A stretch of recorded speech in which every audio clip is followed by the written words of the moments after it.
Alrighty, so we're going to learn to sew on the curve, and it's a lot easier than it looks, so don't be afraid. But we're going to sew our A and B pieces together. This is our B, this is our A.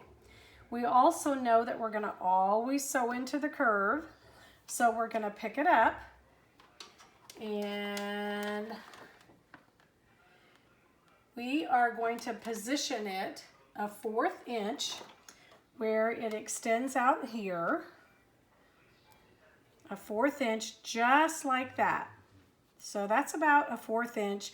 I usually just estimate it. We are going to put it underneath our foot. And so you see how one goes one direction and one goes the other direction? That's exactly the way it's supposed to be. It looks odd because we're used to having our right pieces, right sides together even, but it's not in sewing a curve. So I usually like to start it out. You want to keep that 1/4 of an inch. I like to get it started. This piece on the left side I lift up, and this piece I guide. So I'm basically lifting this piece up, and I'm watching my needle. The main thing I'm watching is my needle. None of this back here matters to me right now. I just want that needle to hit at a 1/4 inch.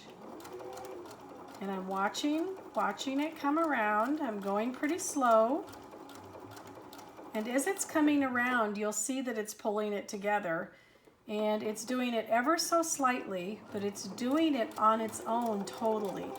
So there's nothing you have to do other than hold it. Don't pull it, don't push it, don't do a lot of stretching it, just let it go. And I like to chain sew these. I chain sew them one after the other. And our butterfly has 4 wings, and so these are the 4 wings we're making right now. So I'm going to go ahead and sew all of these and show you how I chain sew them.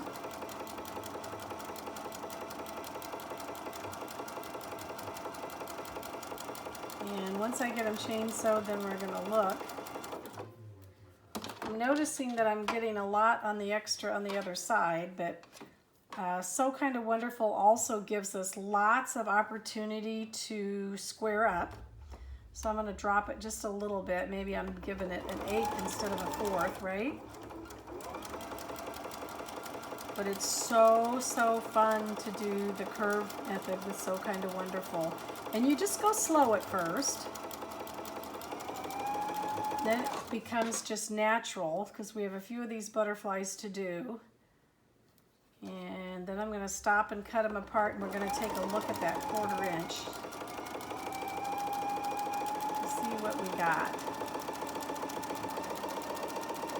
Alrighty, here we come to the end of that last one. I'm going to cut that. And I'm going to cut these apart.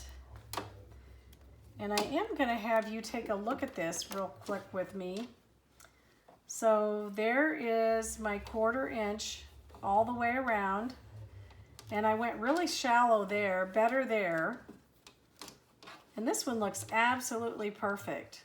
Yay! So I want you to sew these, and you can chain sew these. And we're going to make a few of these. I think we're going to make 4 first, just to make our first block. So let's go make 4 of those, and then I'm going to show you how to press those. So up next is going to be pressing.